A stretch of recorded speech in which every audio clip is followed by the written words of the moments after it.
ക്വാർട്ടേഴ്സിൻ്റെ മുറ്റത്ത് വിറക് കൂട്ടി കത്തിച്ച് അതിനരികിൽ കൊണ്ടുവന്ന ഭക്ഷണമൊക്കെ നിരത്തിവെച്ച് ഇരിക്കുകയായിരുന്നു ഔസേപ്പ്. മഴച്ചാറ്റൽ അല്പം കുറഞ്ഞതേയുള്ളൂ. ഇനിയും മഴ ശക്തി ആർജിക്കാൻ സാധ്യതയുണ്ട്. ക്വാർട്ടേഴ്സിന് മുന്നിലുള്ള നീണ്ട കാർ പോർച്ച് പോലെയുള്ള സ്ഥലത്താണ് ഔസേപ്പ് തീ കൂട്ടിയിട്ടുള്ളത്. അല്ലെങ്കിലും അവിടെ അതിഥികൾ വരുമ്പോൾ പതിവ് അങ്ങനെയാണ്. സമയം മുന്നോട്ട് പോയതും ഔസേപ്പിന് വല്ലാത്ത മുഷിപ്പൽ തോന്നി. വന്നിട്ടിപ്പോൾ അരമണിക്കൂർ കഴിഞ്ഞിരിക്കുന്നു. ഹാ, എവിടെയായിരുന്നടാ കൊച്ചനെ നിങ്ങൾ? അലക്സ് സോമനും നടന്നു വരുന്നത് കണ്ടതും ഔസേപ്പ് ഇരുന്നിടത്ത് നിന്നും എഴുന്നേറ്റ് മുന്നോട്ട് വന്ന് ചോദിച്ചു. ഒന്നും പറയണ്ട അപ്പച്ച, സാറിനൊന്ന് നടക്കണമെന്ന് പറഞ്ഞപ്പോൾ കൂട്ടുപോയതാ. പ്രതീക്ഷിക്കാത്ത മഴയല്ലേ, കുടുങ്ങിപ്പോയി. സോമൻ അപ്പച്ചൻ്റെ അരികിലേക്ക് വന്ന് ഉടുത്തിരിക്കുന്ന കൈലിയുടെ തുമ്പെടുത്ത് തല തോർത്തിക്കൊണ്ട് പറഞ്ഞു. ഈ നട്ടപ്പാതിരക്ക് ഈ മലയും കുന്നി ഇറങ്ങി നടക്കാൻ ഭ്രാന്തുണ്ടോടാ നിങ്ങൾക്ക്? അലക്സിനെ ഒന്ന് കൂർപ്പിച്ച് നോക്കിയായിരുന്നു ഔസേപ്പിൻ്റെ സംസാരം. സാറിന് ഇതൊക്കെ ഇഷ്ടമുള്ള കാര്യമാ അപ്പച്ച? അല്ല സാറേ. നീണ്ട മുടി പിറകിലേക്ക് ഒതുക്കി വെക്കുന്നവനെ നോക്കി സോമൻ ചോദിച്ചതും അലക്സ് സോമനെ നോക്കി ഒന്ന് മൂളി. വാ, സാർ പറഞ്ഞതൊക്കെ ഉണ്ടാക്കിക്കൊണ്ട് വന്നിട്ടുണ്ട്. നല്ല അസൽ പറങ്കി മാങ്ങയിട്ട വാറ്റുമുണ്ട്. താല്പര്യമില്ലെങ്കിലും ഔസേപ്പിനെ മുഷിപ്പിക്കേണ്ട എന്ന് കരുതി അലക്സ് നിരത്തി വെച്ചിരിക്കുന്ന ഭക്ഷണത്തിൻ്റെ അരികിലേക്കിരുന്നു. ദാ സാറേ, കഴിച്ചു നോക്കിയേ. ഒരു പാത്രത്തിലേക്ക് കുറച്ച് കപ്പയും താറാവ് റോസ്റ്റും ഇട്ട് അലക്സിന് നേരെ നീട്ടി ഔസേപ്പ്. അവൻ യാതൊരു മടിയും കൂടാതെ അത് വാങ്ങിച്ചൊന്ന് രുചിച്ചു നോക്കി. സൂപ്പർ, അലക്സ് 3 വിരൽ ഉയർത്തിക്കാട്ടി പറഞ്ഞു. അപ്പച്ച, എനിക്കും. സോമൻ ചോദിച്ചതും ഒരു പാത്രത്തിലേക്ക് അവനും കപ്പയും താറാവ് റോസ്റ്റും ഇട്ടുകൊടുത്ത ഔസേപ്പ്. സാറേ, ഇതൊന്ന് രുചിച്ചു നോക്കിയേ. ഒരു ഗ്ലാസ്സിലേക്ക് വാറ്റൊഴിച്ച് ഔസേപ്പ് അലക്സിന് നേരെ നീട്ടിക്കൊണ്ട് പറഞ്ഞു. താല്പര്യമില്ലെങ്കിലും അവനത് വാങ്ങിച്ച് അല്പം രുചിച്ചു നോക്കി. എങ്ങനെയുണ്ട് സാറേ? നിറപ്പുഞ്ചിരിയോടെ ഔസേപ്പ് അഭിപ്രായം അറിയാനായി അലക്സിനെ നോക്കി.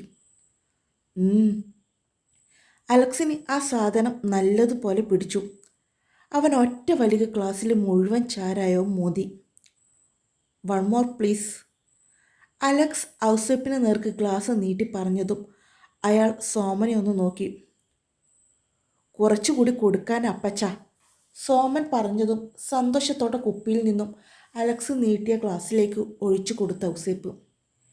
പിന്നീട് ദേവയുടെ അടുത്തേക്ക് പോയതോ അവിടെ നടന്നതോ ഒന്നും അലക്സിൻ്റെ മനസ്സിലുണ്ടായിരുന്നില്ല. ഔസേപ്പിൻ്റെ പാട്ടും സോമൻ്റെ തമാശകളും ഒപ്പം നല്ല മഴയും അലക്സിനെ മറ്റൊരു മൂഡിലേക്ക് എത്തിക്കുകയായിരുന്നു. സമയം 12 അടുത്തതും കൊണ്ടുവന്ന ഭക്ഷണ സാധനങ്ങളൊക്കെ സഞ്ചിയിലാക്കി കുപ്പിയും തോളിലേക്ക് കയറ്റി വെച്ച് ഔസേപ്പ് ആടി ആടി അലക്സിനോട് യാത്രയും പറഞ്ഞ് തൻ്റെ വീട്ടിലേക്ക് നടന്നു. പോകുമ്പോൾ ഉറക്കെ പാടുന്നുമുണ്ട് ഔസേപ്പ്. സാറേ, എങ്ങനെയുണ്ട് എൻ്റെ അപ്പച്ചൻ? സോമൻ്റെ നാവും കുഴയാൻ തുടങ്ങി. തങ്കംകുടം പോലെ തപ്പച്ചൻ നല്ലോടാ, നീ ഭാഗ്യവാനാ. എന്നതായാലും എന്താ, നിനക്ക് അപ്പച്ചൻ്റെ കൂടെ ഇരുന്ന് ഒരുമിച്ച് കള്ളു കുടിക്കാലോ. മനസ്സിലുള്ളത് എന്തും തുറന്നു പറയുകയും ചെയ്യാം. അതൊക്കെ എൻ്റെ അപ്പച്ചൻ സ്വാർത്ഥനാ, പരമസ്വാർത്ഥൻ. അലക്സും നല്ലതുപോലെ കുടിച്ചതുകൊണ്ട് അവൻ്റെ നാവും കുഴയുന്നുമുണ്ട്, ശരീരം ആടുന്നുമുണ്ട്. അപ്പച്ചനെക്കുറിച്ച് അങ്ങനെയൊന്നും പറയല്ല സാറേ. മക്കളുടെ നല്ലതിനു വേണ്ടി അപ്പച്ചന്മാർ എന്ത് പ്രവൃത്തിയും ചെയ്യും.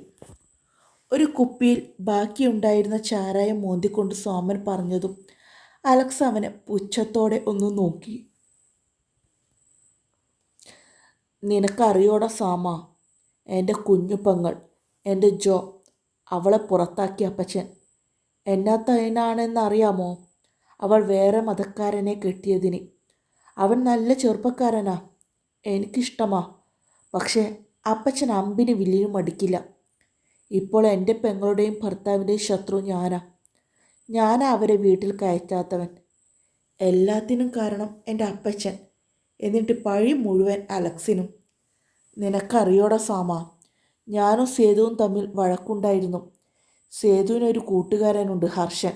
ഒരു തെമ്മാടി, പണത്തിൻ്റെ ഹുങ്ക് കാണിക്കുന്നവൻ. അവനും ഞാനും പൊരിഞ്ഞടിയായിരുന്നു. എല്ലാത്തിനും കാരണം എൻ്റെ അപ്പച്ചനാ. എന്നതൊക്കെയാ സാറ് പറയുന്നത്? എനിക്കൊന്നും മനസ്സിലാകുന്നില്ല. സോമൻ അലക്സിനെ തന്നെ നോക്കിയിരുന്നു. എന്തൊക്കെ കഥകളുണ്ട് സോമ ഈ അലക്സിൻ്റെ ജീവിതത്തിൽ. ഇപ്പോൾ തന്നെ നീ നോക്കിയേ, ഞാൻ മിന്നു കെട്ടിയ എൻ്റെ പെണ്ണിനെ, രജിസ്റ്റർ മാരേജ് ചെയ്ത എൻ്റെ പെണ്ണിനെ ഈ മലമൂട്ടിൽ ഒളിച്ചു വന്ന് താമസിച്ച് കാണേണ്ട വിധി വന്നില്ലേ ഈ അലക്സിന്? എനിക്കിഷ്ടമാടാ അവളെ, പക്ഷേ ഭയമാ എൻ്റെ അപ്പച്ചനെ. അങ്ങേര് അവളെ എന്തെങ്കിലും ചെയ്യുമോ? എന്നെ ചെയ്യില്ല. അവളെ എന്തെങ്കിലും ചെയ്താൽ പിന്നെ ഈ അലക്സിന് നിലനിൽപ്പുണ്ടോ? അവളെ എനിക്ക് വേണം സോമ. ദേ സാറേ, കുടിച്ചിട്ട് മറ്റേടത്തിലെ വർത്തമാനം പറയല്ലേ. ഒന്ന് കിട്ടിയതിൻ്റെ ക്ഷീണം സാറിന് മാറിയോ? സോമൻ ദേഷ്യത്തോടെ അലക്സിനെ നോക്കി. രണ്ടുപേരും നല്ല പൂസായതുകൊണ്ട് പറയുന്നതിനും പ്രവർത്തിക്കുന്നതിനും വെളിവില്ല. എനിക്ക് എൻ്റെ പെണ്ണിനെ കാണണം സോമ. എനിക്ക് അവളോട് പറയണം എനിക്ക് അവളെ ഇഷ്ടമാണെന്ന്. എനിക്ക് എൻ്റെ കൊച്ചുങ്ങളുടെ അമ്മയെ വേണം സോമ. ഇരുന്നിടത്ത് നിന്നും എഴുന്നേറ്റ് ഇട്ടിരുന്ന ട്രൗസർ ഒന്നുകൂടി മുകളിലേക്ക് കയറ്റി വെച്ച് അലക്സ് ആടി ആടി സോമനെ നോക്കി. അതിനിടയിൽ കൊച്ചുങ്ങളുമായോ സാറേ? ഇല്ലടാ, അതിൻ്റെയൊക്കെ ഒരുക്കം തുടങ്ങണം അത്രേ. നീ വാടാ, എനിക്ക് അവളെ ഇന്ന് കണ്ടേ മതിയാകും. പറയുന്നതിനോടൊപ്പം ചാറ്റൽ മഴയിലേക്ക് വീണ്ടും അലക്സ് ഇറങ്ങി നടന്നു. ബാക്കിയുണ്ടായിരുന്ന ഒരു കുപ്പി ചാരായവും തോളിൽ ഇറുക്കി വെച്ചുകൊണ്ട് അലക്സിന് പുറകെ മുണ്ടും മാടിക്കുത്തി സോമനുമുണ്ട്. സാറിന് ആ കൊച്ചിന് വലിയ ഇഷ്ടമാലേ? എൻ്റെ ജീവനാടാ. നീ കണ്ടിട്ടില്ലല്ലോ അവളുടെ കുറുമ്പ്. ഒരു നോട്ടമുണ്ട്. ഉഫ്, യാ മോനെ. അലക്സിൻ്റെ ചങ്ക പെണ്ണ് പറിച്ചെടുക്കുക. നെഞ്ചിൽ കൈവച്ച് വല്ലാത്ത ഭാവത്തോടെ പറയുന്നവനെ സോമൻ പുഞ്ചിരിയോടെ നോക്കി നിന്നു. അല്ല സാറേ, ഇപ്പോൾ എങ്ങനെയാ ആ കൊച്ചിനെ കാണുക? അവരെല്ലാം ഉറങ്ങിയിട്ടുണ്ടാവില്ലേ? സംശയത്തോടെ സോമൻ അലക്സിനോട് ചോദിച്ചുകൊണ്ട് വീണ്ടും കുപ്പി തുറന്ന് അല്പം മദ്യം കൂടി വയറ്റിലേക്കാക്കി. അതൊന്നും എനിക്കറിയത്തില്ല സോമ. പക്ഷേ എൻ്റെ പെണ്ണിനെ എനിക്ക് കാണണം. അവളോട് എൻ്റെ ഇഷ്ടം പറയണം. എൻ്റെ കൊച്ചുങ്ങളുടെ അമ്മയെ എനിക്ക് വേണം സോമ. സോമൻ്റെ കയ്യിൽ നിന്നും വാറ്റുകുപ്പി തട്ടിപ്പറിച്ച് അല്പം മോന്തിക്കൊണ്ട് പുലമ്പി പറയുന്നവൻ്റെ പുറകെ സോമനും നടന്നു.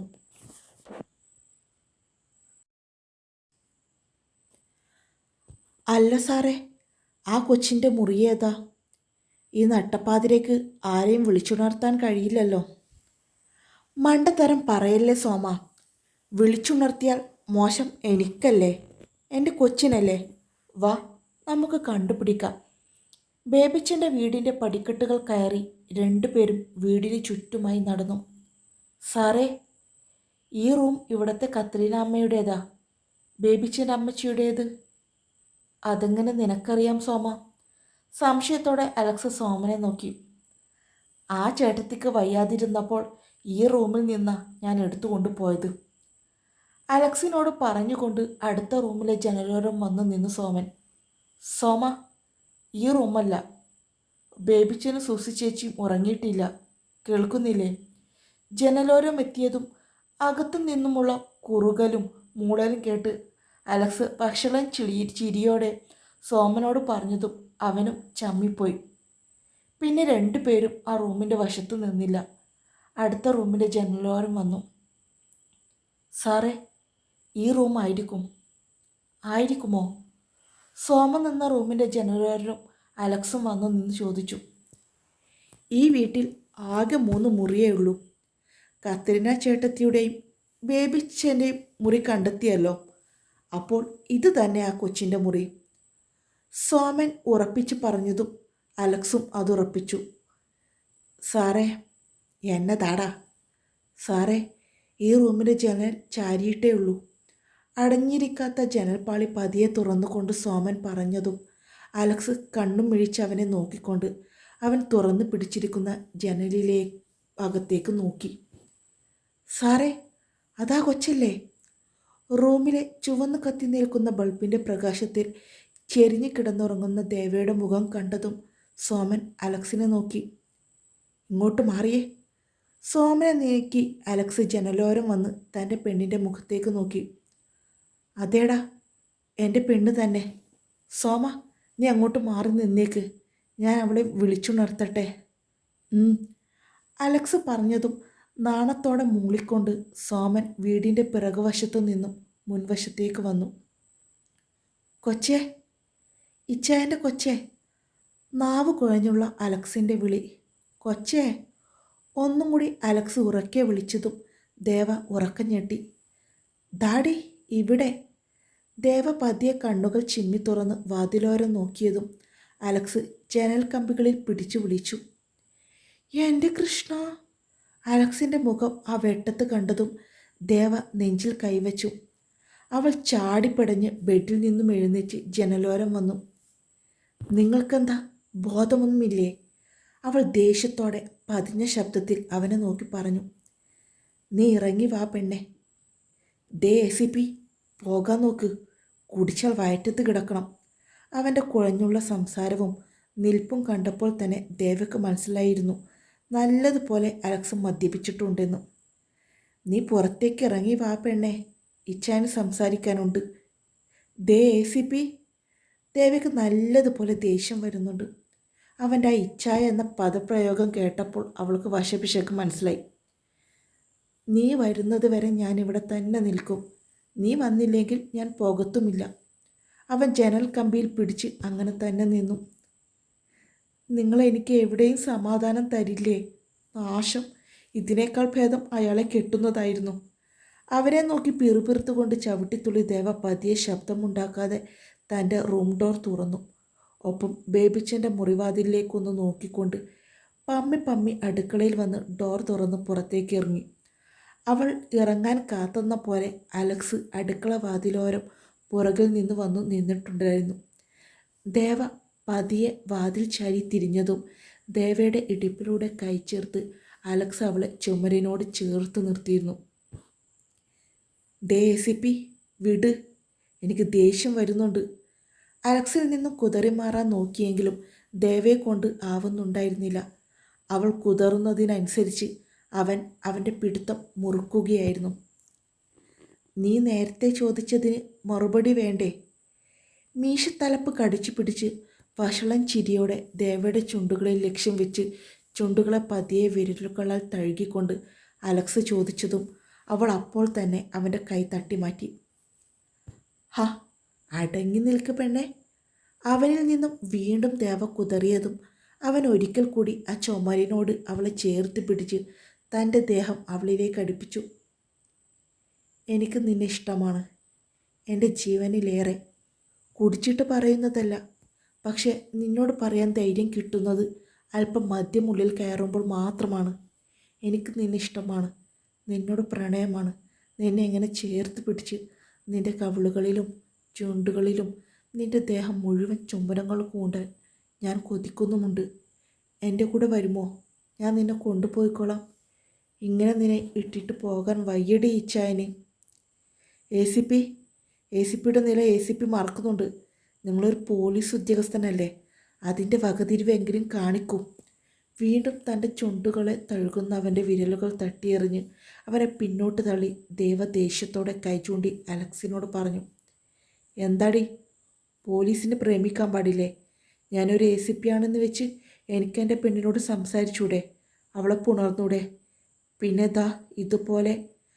പറയുന്നതിനോടൊപ്പം വീണ്ടും ദേവയുടെ ഇടുപ്പിലൂടെ കൈ ചേർത്ത് തന്നിലേക്ക് അടുപ്പിച്ചുകൊണ്ട് അവളുടെ ചുണ്ടുകളിൽ അവൻ ആഞ്ഞൊന്ന് മുത്തിയിരുന്നു. ഛേ! അവൾ തൻ്റെ ഫലപ്രയോഗത്താൽ അവനെ തള്ളിയിട്ടു. ഒപ്പം അവൻ ചുംബിച്ച തൻ്റെ ചുണ്ടുകൾ അമർത്തി തുടച്ചു. ദേ കൊച്ചേ, കൂടെ വരുന്നെങ്കിൽ വാ. അല്ല, നിന്നെയും കൊണ്ടേ ഞാൻ പോകും. ഈ അലക്സ് പോൾ മലയിറന്നുണ്ടെങ്കിൽ കൂടെ നീയും ഉണ്ടാകും. അതിനുമേൽ വരുന്ന എന്ത് ഭവിഷ്യത്തും ഈ അലക്സ് സ്വീകരിച്ചോളാം. തറയിലേക്ക് വീഴാതെ തൂണിൽ പിടിച്ചവൻ ഒന്ന് നിവർന്നു നിന്നുകൊണ്ട് വീണ്ടും ദേവയുടെ അടുത്തേക്ക് വന്നു. ഞാൻ ഇവിടെ നിന്നോളാം, പ്ലീസ്, എന്നെ ഉപദ്രവിക്കാതിരുന്നാൽ മതി. അവൻ്റെ മുന്നിൽ കണ്ണുനീരോടെ അവൾ കൈകൂപ്പി. ഹാ, അതെങ്ങനെ ശരിയാകും കൊച്ചേ? കെട്ടിയവൻ്റെ അടുത്തല്ലേ കെട്ടിയോളം നിൽക്കേണ്ടത്. നീ ഇപ്പോൾ തന്നെ എൻ്റെ കൂടെ ഇറങ്ങി വരണം. പറയലും ദേവയുടെ കയ്യിൽ പിടിച്ചു വലിച്ച് അടുക്കള പിന്നാമ്പുറത്തു നിന്നും പുറത്തേക്ക് ഇറങ്ങിയതും ഒരുമിച്ചായിരുന്നു അലക്സ്. ദേ ACP വിട്ടേ, ആരെങ്കിലും കാണും, ഇല്ലെങ്കിൽ ഞാൻ ഒച്ച വെക്കുമേ. അവൻ്റെ പിടുത്തം തൻ്റെ കൈകളിൽ നിന്നും എടുത്തു മാറ്റാൻ നോക്കുന്നതിനോടൊപ്പം അവൾ അവൻ്റെ കൂടെ പോകാതിരിക്കാൻ ബലം പ്രയോഗിച്ചു. നീ ഒന്നും ചെയ്യില്ല കൊച്ചേ. നിനക്ക് എന്നോട് ഇഷ്ടമുണ്ട്. ഇല്ലെങ്കിൽ ഈ നേരം കൊണ്ട് നീ ആളെ കൂട്ടിയേനെ. നമുക്ക് പോയേക്കാം കൊച്ചേ, ക്വാർട്ടേഴ്സിലേക്ക്. നിന്നെ ഇങ്ങനെ ഇവിടെ ആക്കി പോരുവാൻ ഈ അലക്സിച്ചായന് വയ്യടി. പറയുന്നതിനോടൊപ്പം ദേവയെ എടുത്ത് തൻ്റെ തോളിലേക്ക് ഇട്ടിരുന്നു അലക്സ്. അവനിൽ നിന്നും പിടഞ്ഞ് പതിയെ ശബ്ദമുണ്ടാക്കാതെ അവൾ വിടാൻ പറയുന്നുണ്ടെങ്കിലും അലക്സ് അത് കേൾക്കുന്നേയില്ല. ACP please. ഇയാൾ ദേവക്കറിയാം അകത്ത് ചെന്നിരിക്കുന്ന വിഷമാണ് ഇപ്പോൾ ACPയെ കൊണ്ട് ഇതൊക്കെ ചെയ്യിക്കുന്നതെന്ന്. എന്തെന്നാൽ മുൻപും അവൾക്ക് അനുഭവമുള്ളതാണല്ലോ. അയ്യോ സാറേ, എവിടേക്കായി കൊച്ചിനെയും കൊണ്ട്? ദേവയെ എടുത്തുയർത്തി വരുന്ന അലക്സിനെ കണ്ടതും കെട്ടിയിറങ്ങിപ്പോയി സോമന്. ഇരുന്നിടത്തു നിന്നും പിടഞ്ഞെഴുന്നേറ്റ് അലക്സിൻ്റെ അടുത്തേക്ക് വന്ന് കണ്ണുകൾ മിഴിച്ചു ചോദിച്ചു അവൻ. നീ വന്നേടാ, ഞാൻ എൻ്റെ പെണ്ണിനെ കൊണ്ടുപോകുന്നു. അലസമായി പറഞ്ഞുകൊണ്ട് ബേബിച്ചൻ്റെ മുറ്റത്തെ പടിക്കെട്ടുകൾ ഇറങ്ങി അലക്സ് മുന്നോട്ട് നടന്നിരുന്നു. എൻ്റെ കർത്താവേ എന്ന് വിളിച്ച് പുറകെ സോമനുമുണ്ട്. അലക്സിനെ ഇടിച്ചും പിച്ചിയും കടിച്ചും ദേവയും അവൻ്റെ കൈകളിൽ നിന്നും കുതറുന്നുമുണ്ട്.